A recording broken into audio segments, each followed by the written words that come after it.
Hello दोस्तों, कैसे हो आप सब। उम्मीद करती हूँ आप सभी ठीक होंगे। आज की हमारी कहानी हॉन्टेड विलेज की है। ये कहानी विवेक की है, जो हम विवेक की जुबानी सुनेंगे। कहानी शुरू करने से पहले वीडियो को लाइक, शेयर और चैनल को सब्सक्राइब करना ना भूलें। तो चलिए कहानी शुरू करते हैं। हेलो दोस्तों, मेरा नाम विवेक है। पेशे से मैं एक राइटर हूँ। मुझे अब एक हॉरर स्टोरी लिखनी थी, पर मुझे कहानी इस तरह लिखनी थी कि वो कहानी असली लगे। उसमें फीलिंग्स होनी चाहिए, पढ़ने वाले लोगों को डर का एहसास होना चाहिए।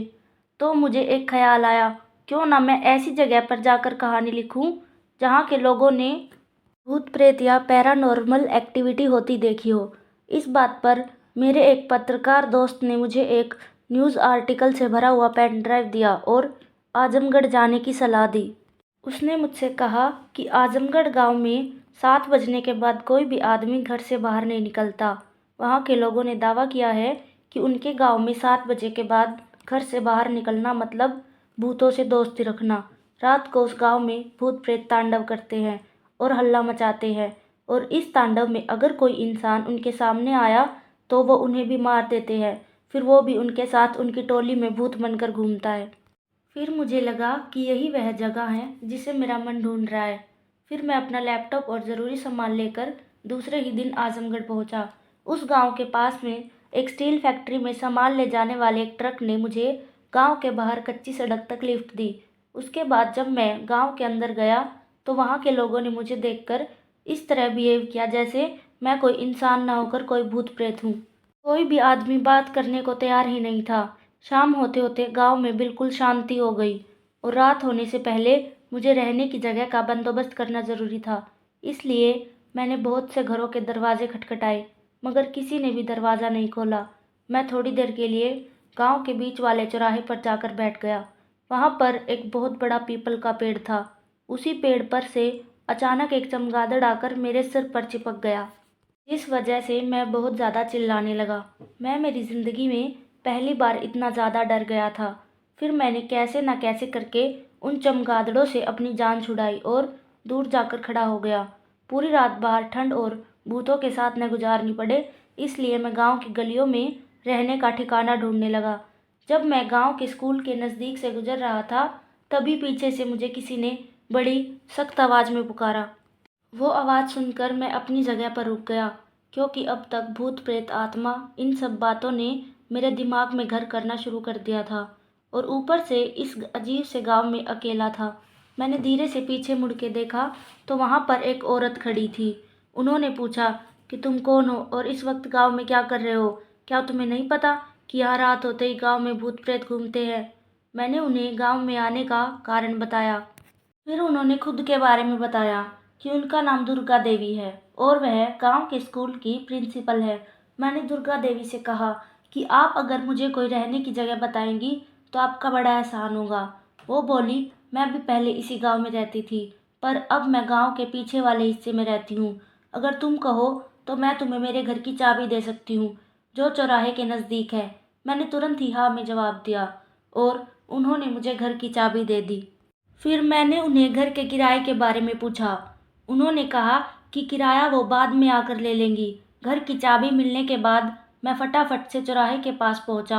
वहां सिर्फ एक मकान पर ताला था, इसलिए मुझे मकान ढूंढने में दिक्कत नहीं हुई। प्रिंसिपल का घर काफ़ी बड़ा था और वहां पर लकड़ी का एक बड़ा सा मजबूत बेड भी था। मेरी स्टोरी लिखने के काम के लिए बहुत ही बढ़िया जगह मिल गई थी।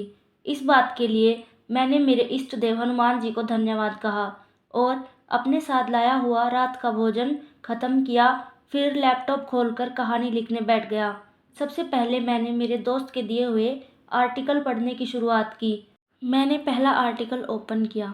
उसमें मुझे कुछ अजीब सी बातें पता चली कि इस गांव में ये भूतिया घटनाएं 10 सालों से हो रही है, और यहाँ के लोगों का कहना है कि गांव में दिन में इंसान और रात में भूत प्रेत घूमते हैं, और वह भी इंसान की तरह बातचीत और व्यवहार करते हैं। आगे एक कहानी ऐसी भी लिखी थी कि गांव में एक घर है जिस पर 10 सालों से ताला लगा है, और वही प्रेतों का मुख्य अड्डा है। मैं कहानी बस आगे पढ़ ही रहा था कि घर के दरवाजे पर जोर से कोई चीज़ आकर लगी। आवाज़ इस तरह आई कि मानो किसी ने बड़ी कुल्हाड़ी दरवाजे पर मारी हो। मेरा तो खून ही जम गया। मैं बड़ी हिम्मत करके दरवाजे के पास गया और धीरे से दरवाज़ा खोला। फिर जो नज़ारा मेरी आंखों ने देखा, उसे देखकर तो मेरे पैर कांपने लगे, क्योंकि दरवाजे में सच में एक बड़ी सी कुल्हाड़ी घुसी हुई थी और उस कुल्हाड़ी पर खून भी लगा हुआ था। फिर मैंने मन में सोचा कि अब जाऊँ तो जाऊँ कहाँ, किससे मदद लूँ। कोई भी अपने घर का दरवाज़ा नहीं खोलने वाला था। समझदारी इसी में थी कि मैं घर के अंदर ही रहूँ। मैंने तुरंत ही दरवाज़ा बंद कर लिया और खिड़की के पास गया और एक छोटे से सुराग में से बाहर देखने लगा कि किसने ये हरकत की है, क्या अभी भी वो बाहर है। लेकिन उसके बजाय सुराग में से मुझे एक दिल दहलाने वाली घटना दिख रही थी कि दो आदमी मिलकर एक लड़की को बेरहमी से पीट रहे थे और वो लड़की दर्द से चिल्ला रही थी, मदद की गुहार लगा रही थी, मगर कोई भी गांव वाला दरवाज़ा नहीं खोल रहा था। तभी उस वक्त ना जाने मुझ में कहाँ से इतनी हिम्मत आ गई कि मैं दरवाज़ा खोलकर बड़ी तेज़ी से उस लड़की को बचाने दौड़ा और जब मैं उसके पास पहुंचा तो वो तीनों लोग हवा में गायब हो गए थे। अब मैं बहुत ज़्यादा डर गया था। मैं उल्टे पाँव घर की ओर भागा और जब मैं घर के थोड़ा पास पहुंचा तो मैंने देखा कि मेरे घर की खिड़की खुली है। तभी मुझे खिड़की में से दिखा कि वही लड़की पंखे से फांसी लटक रही है और थोड़ी देर पहले उसे मारने वाले वो दोनों दरिंदे अब उसी घर की छत पर पैर हिलाते हुए बैठे थे। दोनों मेरी तरफ देखकर मुस्कुरा रहे थे और उसी वक्त दरवाजे में से दो प्रेत बाहर निकले, जिनका चेहरा भयानक था। वो बाहर आंगन में आकर खड़े हो गए। इतना सब कुछ देखने के बाद मेरी समझ में आ गया था कि यही वो आर्टिकल वाला बंद घर है जो भूतों का अड्डा है। तभी उन दोनों में से एक प्रेत ने दरवाजे में घुसी हुई वो कुल्हाड़ी निकाली और मेरी ओर झपटा।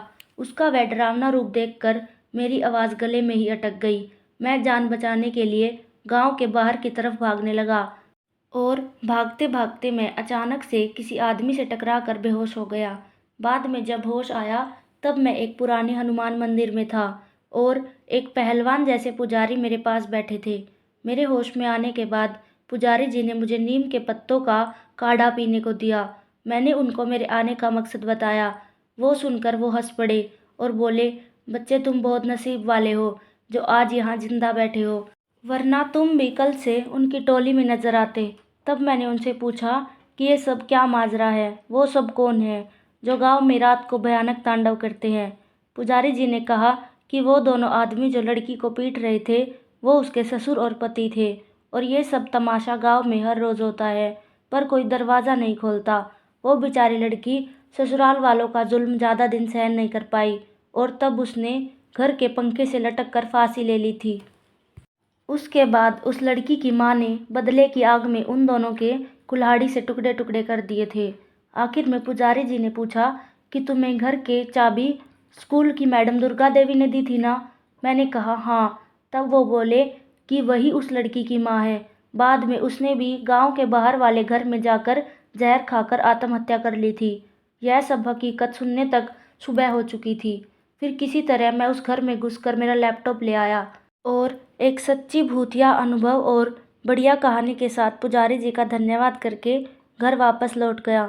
तो दोस्तों, आपको हमारी ये कहानी कैसी लगी कमेंट करके ज़रूर बताएं और अगर आपके पास भी ऐसी कोई कहानी है तो हमसे ज़रूर शेयर करें। चलिए मिलते हैं ऐसी ही एक और खौफनाक कहानी के साथ।